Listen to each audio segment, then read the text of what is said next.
तर विद्यार्थी मित्रांनो, आपण लास्ट लेक्चरमध्ये फिजिक्सच्या रिफ्लेक्शन झालेलं, आपलं रिफ्रॅक्शन झालेलं आहे. आता फक्त याचे काही रिमार्क्स राहिले छोटे छोटे. तर आपण रिफ्लेक्शनमध्ये पाहिलं होतं, सॉरी रिफ्रॅक्शनमध्ये पाहिलं होतं. रिफ्रॅक्शनमध्ये जर समजा हा एक प्लेन वेव्हफ्रंट इन्सिडेंट केला, फॉल केला कशावरती, प्लेन रिफ्रॅक्टिंग सरफेस XY वरती, या ठिकाणी आपण नॉर्मल समजले होते, इथं दोन नॉर्मल्स घेतले होते. आणि पुढे ज्या वेळेस हा प्लेन वेव्हफ्रंट XY सरफेस पासून रिफ्रॅक्ट झाला, ज्यावेळेस या सरफेसने त्याचं मीडियम चेंज केलं, स्वतःचं फर्स्ट मीडियम सोडून सेकंड मीडियम मध्ये एंटर झाला, त्यावेळेस आपण थोडंसं ऑब्झर्व केलं होतं की रिफ्रॅक्टेड रे हा याच डायरेक्शनने न जाता तो नॉर्मल कडे बेंट झाला होता, थोडासा बेंड झाला होता. कुठे? नॉर्मल कडे. याचं मुख्य कारण मी लास्ट लेक्चर मध्ये थोडंसं फक्त एक ओझरतं कारण सांगितलं होतं की जर लाईटचा स्पीड हा पहिल्या मीडियम मध्ये जास्त असेल आणि दुसऱ्या मीडियम मध्ये कमी असेल तर रिफ्रॅक्टेड रे हा नॉर्मल कडे बेंट होतो. म्हणजे काय, आपण अज्युम केलं होतं C1 is greater than C2. का बरं? कारण पहिलं मीडियम हे एअर मीडियम होतं, रेरर मीडियम होतं, आणि दुसरं होतं ग्लास मीडियम म्हणजेच डेन्सर मीडियम होतं. आणि आपल्याला माहिती आहे की रेरर मीडियम मध्ये लाईटचा स्पीड हा डेन्सर मीडियम मधल्या लाईटच्या स्पीड पेक्षा कसा असतो?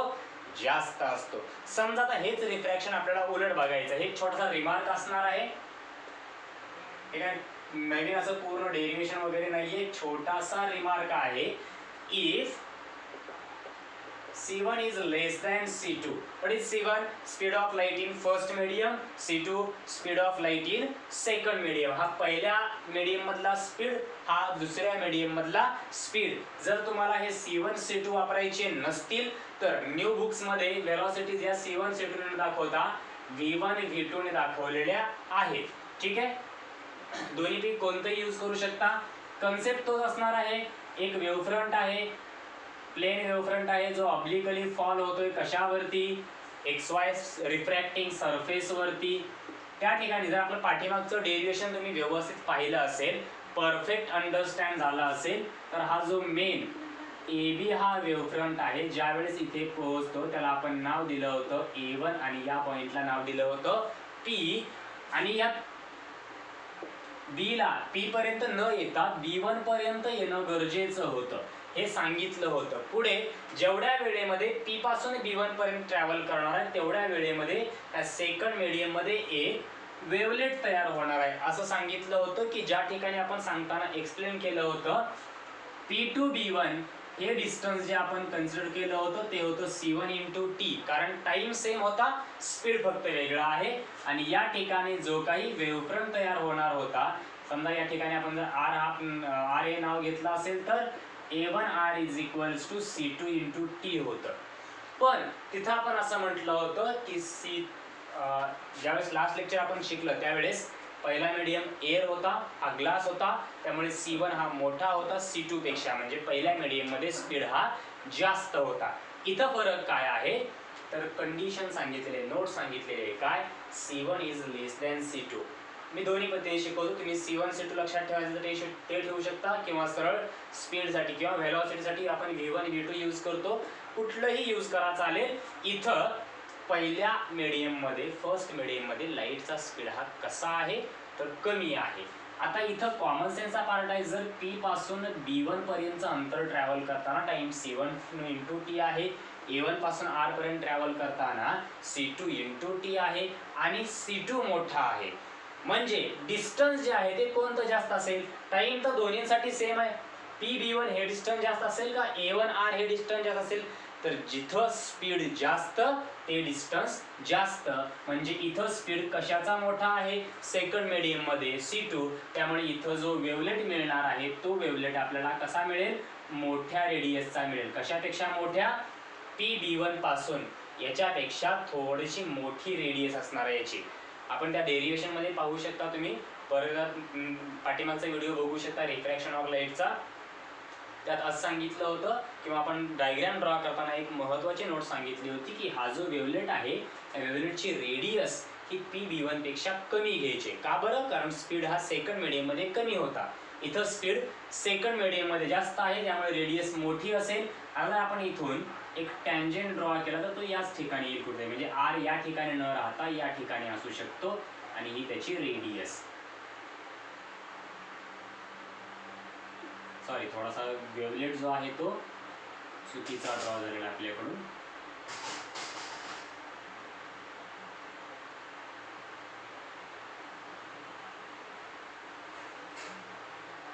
ही ओरिजिनल डायरेक्शन, म्हणजे तुम्ही बघू शकता की इन्सिडंट रेची डायरेक्शन या प्रकारे तो या इकडून इकडे जायला पाहिजे होता, पण जातोय का नाही. तर इथं एक ऑब्झर्वेशन की, आणि इथून काय करणार आपण, याला पॅरलल लाईन ड्रॉ करणार, हा रिफ्रॅक्टेड वेव्ह फ्रंट. ठीक आहे, तर इथं बघू शकता हे जे काही नॉर्मल्स आहेत आपले A1 आणि B1 मधून जाणारे, त्या नॉर्मल पासून रिफ्रॅक्टेड रे हा काय होतोय, दूर ढकलला जातोय.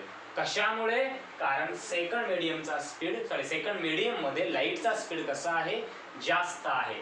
म्हणजे इथं आपल्याला लिहू शकता येतं, डायग्राम वगैरे थोडंसं कल्पना आली असेल तुम्हाला की नेमकं काय सांगायचं होतं. स्पीड बदलल्यामुळे डिस्टन्स बदलले, त्यामुळे वेवलेट जो आपण ड्रॉ करणार आहोत त्याची रेडियस बदलली. रेडियस टँजेंट हा इंटरसेक्शन पॉईंट हा वेगळ्या ठिकाणी मिळाला, त्यामुळे जो वेवलेट आहे रिफ्रॅक्टेड वेवलेट त्याची किंवा रिफ्रॅक्टेड रे तो नॉर्मल पासून दूर ढकलला गेला.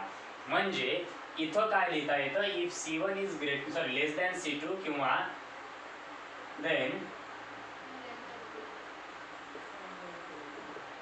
refracted ray travels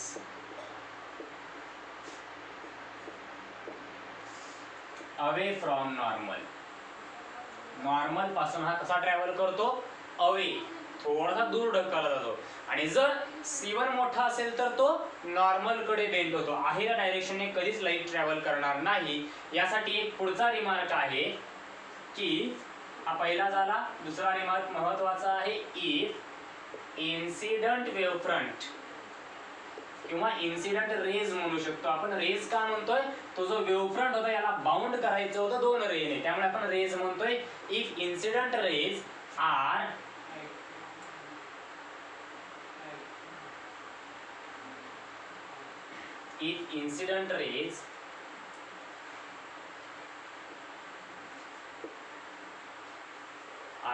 traveling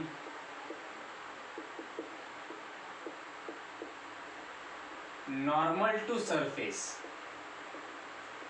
इथं महत्वाचं आहे, if incident rays are traveling normal to surface, then refracted ray also travel in same direction.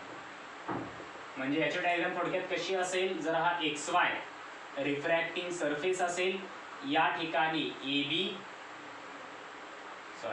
Perpendicular पाहिजे याला, हा AB डिस्टन्स सेम ट्रॅव्हल करतील. A1 B1 या ठिकाणी पोहोचले आणि ट्रॅव्हल निघून जात असताना सुद्धा या डायरेक्शन निघून जातील. हे इन्सिडंट रिफ्रॅक्टेड. ठीक आहे, या ठिकाणी असतील A' B'. अशा वेळी मात्र ज्या वेळेस इन्सिडेंट रे हे कशी आहेत, सरफेसला परपेंडिक्युलर ट्रॅव्हल करतायत. याच्या आधी आपण डायग्रामची ज्या काही दोन डायग्राम शिकल्या, एक मेन मोठ्या डेरिव्हेशन मोठ्या क्वेश्चन मध्ये शिकली, आता पहिल्या रिमार्क मध्ये एक पाहिली. दोन्ही सिच्युएशन मध्ये इन्सिडेंट रे किंवा वेव्हफ्रंट जो आहे तो ऑब्लिकली फॉल व्हायचा, म्हणजे काहीशा अँगलने फॉल व्हायचा. इथं कसा फॉल होतोय, नॉर्मल परपेंडिक्युलर टू सरफेस. अशा वेळी रिफ्रॅक्टेड रे हा कुठेच बेंड होणार नाही, तर आहे त्या डायरेक्शनने पुढे ट्रॅव्हल करेल. ठीक आहे, हा फक्त त्याचा स्पीड वगैरे बदललेला असेल, ते बाकीच्या गोष्टी सेम राहतील. की जर हा रेअर असेल, हा डेन्सर असेल, तर रेअर मध्ये लाईटचा स्पीड जास्त आहे, डेन्सर मध्ये कमी आहे. आता महत्वाचा पुढचा क्वेश्चन तुझ्या डोक्यामध्ये आणखी एक प्रश्न येऊ शकतो की वेव्हफ्रंटचं काय. ठीक आहे, हे आपण सांगितलं. रिफ्रॅक्टेड रे हा नॉर्मल कडे बेंड कधी होतो, नॉर्मल पासून दूर कधी जातो, आणि ह्या रिमार्क मध्ये सांगितलेलं आहे की जर इन्सिडेंट हा नॉर्मली झाला म्हणजेच परपेंडिक्युलर फॉल होत असेल तर काय. पण आता पुढचा एक क्वेश्चन सगळ्यांना असा पडू शकतो की समजा रिफ्रॅक्शन मध्ये एक रेअर मीडियम आहे, दुसरं डेन्सर मीडियम आहे, स्पीड बदलत आहे. ठीक आहे, आम्ही हेही मान्य केलं की पहिल्या मीडियम मध्ये स्पीड जास्त आहे, दुसऱ्यामध्ये कमी आहे, त्यामुळे रिफ्रॅक्टेड रे हा नॉर्मलकडे बेंड झाला, सगळं काही लक्षात आलं. आता राहिला प्रश्न महत्वाचा, वेव्हलेंथचं काय होत असेल, किंवा वेव्हलेंथ आणि रिफ्रॅक्टिव्ह इंडेक्स यांचा काही संबंध आहे का नाही हे बघण्यासाठी आपण पुढच्या क्वेश्चन कडे जाणार आहोत. जो क्वेश्चन असेल तर explain the dependence of wavelength on the refractive index of medium.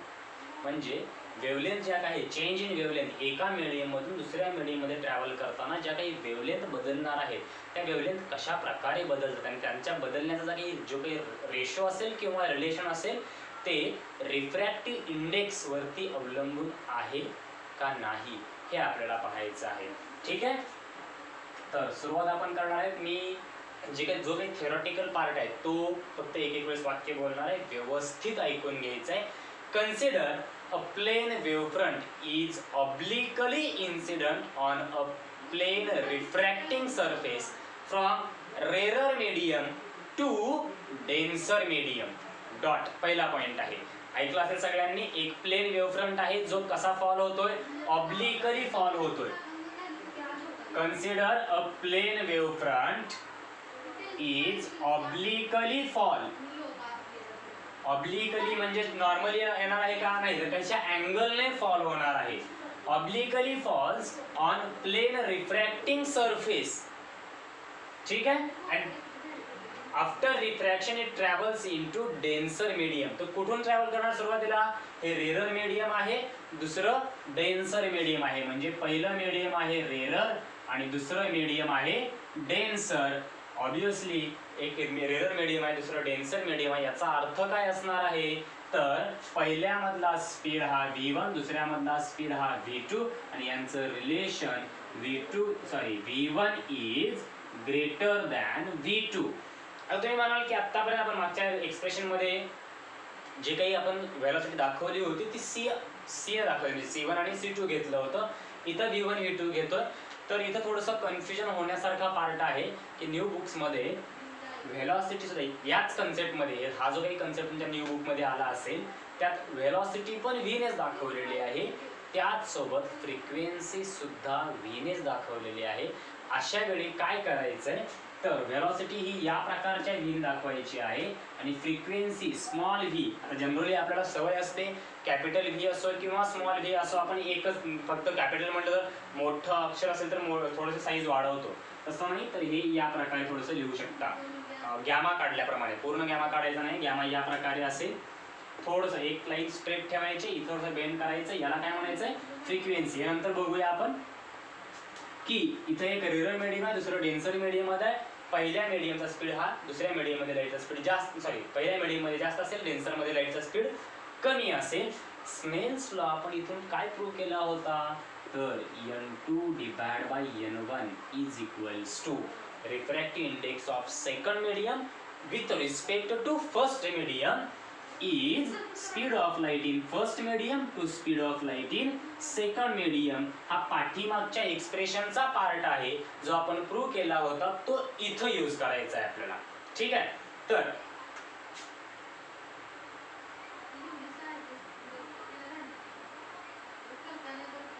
Diagram करताना एक काळजी घ्यायची आहे. कोणती, तर या लाईन्स ज्या आहेत त्या वेव्हफ्रंटच्या लाईन्स आहेत, म्हणजे पॅरलल दाखवायच्या आहेत आणि इक्वली स्पेस्ड. हे डिस्टन्स आणि हे डिस्टन्स थोडंसं सेम दाखवायचं सगळीकडे. ठीक आहे, तर समजा एक आहे ए बी, हा आहे सी डी आणि हा आहे ई एफ. ज्याप्रमाणे तुमच्या बुक मध्ये आहे त्याप्रमाणे आपण ड्रॉ करूया.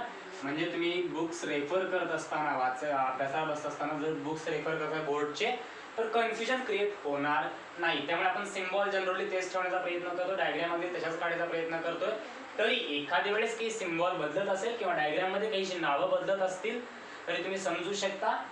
ठीक आहे, तर आफ्टर रिफ्रॅक्शन, हे इन्सिडेंट रे, रिफ्रॅक्शन झाल्यानंतर काय होणार आहे, तर हा जो रे आहे समजा ही या ठिकाणी नॉर्मल असेल, तर नॉर्मलच्या डायग्राम मध्ये गरज नाहीये, पण तुमचं कन्फ्युजन होऊ नये म्हणून दाखवतो, ड्रॉ करतोय की रिफ्रॅक्टेड रे हा थोडासा नॉर्मल कडे बेंड झालेला आपल्याला दाखवायचा आहे. ठीक आहे, रिफ्रॅक्टेड रे हा सरळ न जाता नॉर्मल कडे बेंड झालाय.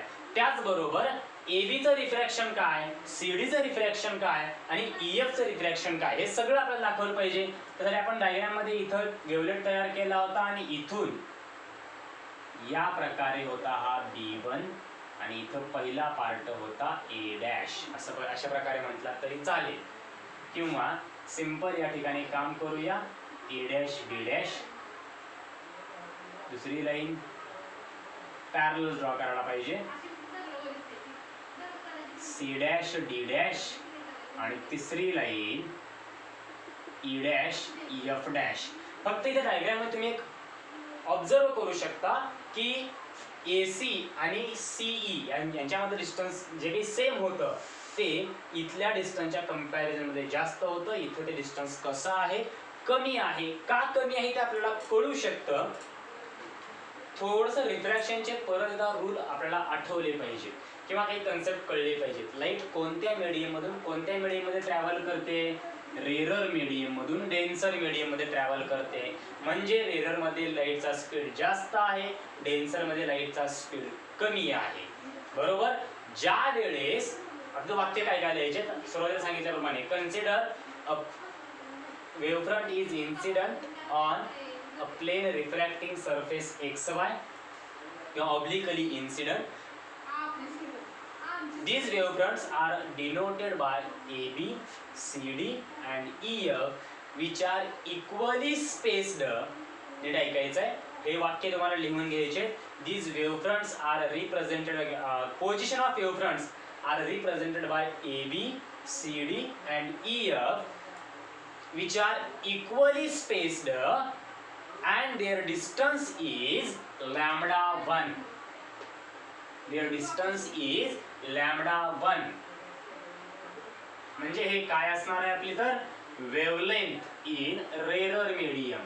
कोणत्या मीडियमची वेवलेंथ आहे ही, रेरर मीडियम मधली. सिमिलरली आफ्टर रिफ्रॅक्शन, ते हे लिहिलं व्यवस्थित लिहून घ्यायचं, पुढे डॉट द्यायचा. Next point, after refraction light travels into denser medium, hence its speed is decreased and distance between A dash B dash, C dash D dash and E dash F dash is also decreased which is lambda 2. याला काय म्हणणार आपण, तर ही आहे wavelength in which medium, denser medium. म्हणजे पहिल्या मीडियमची wavelength ही पहिल्या medium मध्ये वेवलेंथ असेल लॅम्डा 1, दुसऱ्या मीडियम मध्ये वेवलेंथ असेल लॅम्डा 2. इथं आपल्याला कळलं असेल हे अंतर का कमी झालं, कारण रिफ्रॅक्शन नंतर स्पीड कसा होणार आहे, कमी. हे डिस्टन्स म्हणजे आपण जनरली काय म्हटलं होतं, तर या ठिकाणी आपण एक वेवलेट काढलं त्याची रेडियस होती जे या डिस्टन्स पेक्षा कमीच असायला पाहिजे. हे डिस्टन्स कमी आहे म्हणजे वेवलेंथ सुद्धा कशा बनतायत, छोट्या बनतायत. म्हणजेच लॅम्डा 1 हा मोठा असेल, लॅम्डा 2 हा छोटा असेल. जे त्या वेवफ्रंटच्या पोझिशन्स मधले डिस्टन्सेस आहेत त्याला आपण काय म्हणणार आहे, lambda 1 and lambda 2. If capital T is time period of light. एक नोट लक्षात ठेवायचे, आपण याच्या आधी पण बघितलं होतं की जिथे आपण डिस्टन्स हे आणि हे डिस्टन्स काढताना C1 इंटू टी म्हटलं होतं, हे डिस्टन्स काढताना C2 इंटू टी मागाशी पण लिहिलं होतं, डेरिवेशन मध्ये पण लिहिले. या सगळ्या वेळेस आपण टाइम बदलला होता का, नाही. तर टाइम कसा आहे, सेम आहे. त्यामुळे इथं कॅपिटल T1 कॅपिटल T2 घ्यायचं नाही. टी काय आहे, time period of light. Lambda 1 lambda 2 wavelength, T हा time period. Then speed of light in rarer medium. पहिल्यांदा आपल्याला काढायची आहे रेरर मीडियम साठी. इज किती असणार आहे, तर आपल्याला माहिती आहे V1 दाखवायची कशाने, V1 ने. Speed is equals to distance upon time. Distance किती असणार आहे, तर एका टाइम पिरियड साठी. टाइम पिरियड हा डिफाइन करता, time required to complete one wavelength. एक वेवलेंथ पूर्ण करायला लागलेला वेळ म्हणजेच काय असणार आहे, टाइम पिरियड. म्हणजे कॅपिटल T मध्ये पहिल्या मीडियम मध्ये किती अंतर ट्रॅव्हल करतील, तर त्याच्या वेवलेंथ इतकं. म्हणजे पहिल्या मीडियम मध्ये वेवलेंथ आहे लॅम्डा 1 आणि रिक्वायर्ड टाइम आहे कॅपिटल T. याच्यावरून आपण असं लिहू शकतो की T is equals to V1 lambda 1 याला कंबाईंड इक्वेशन नंबर 1 म्हणायचं आहे. सिमिलरली पुढे काढायचं आहे and speed of light in denser medium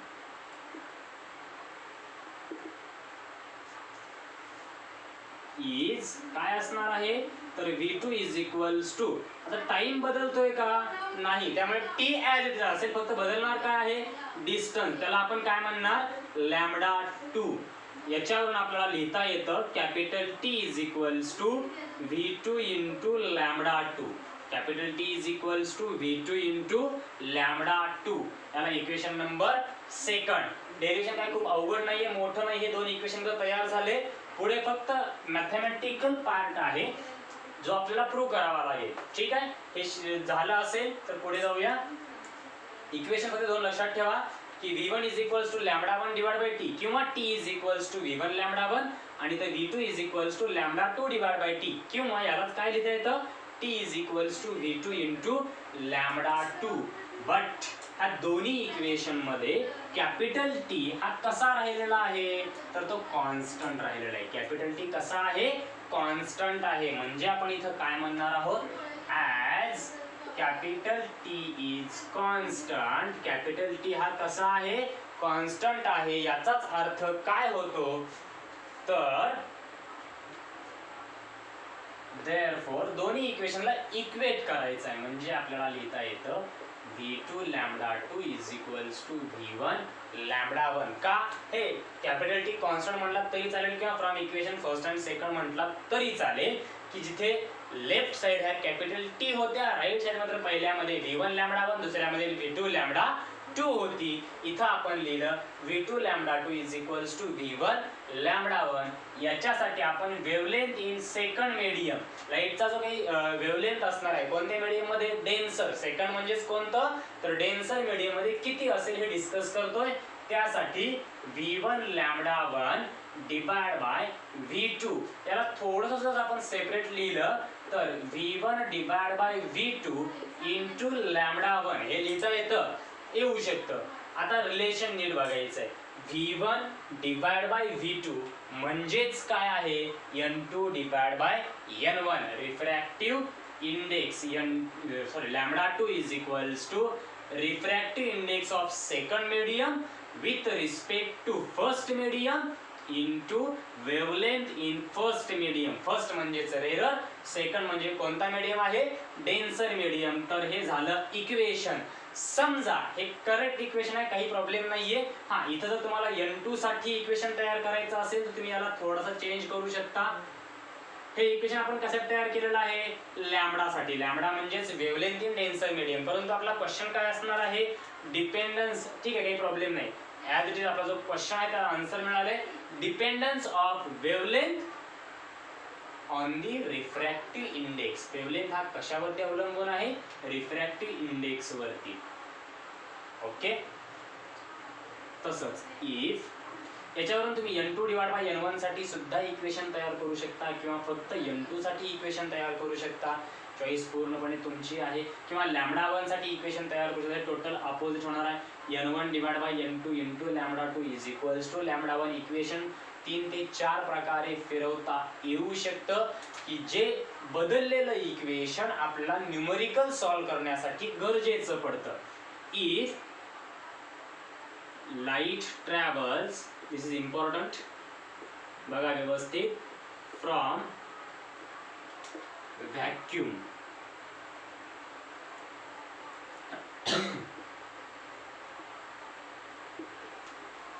to second medium. दुसऱ्या कुठेतरी मीडियम मध्ये ट्रॅव्हल करणार आहे, परंतु कुठून व्हॅक्यूम मधून.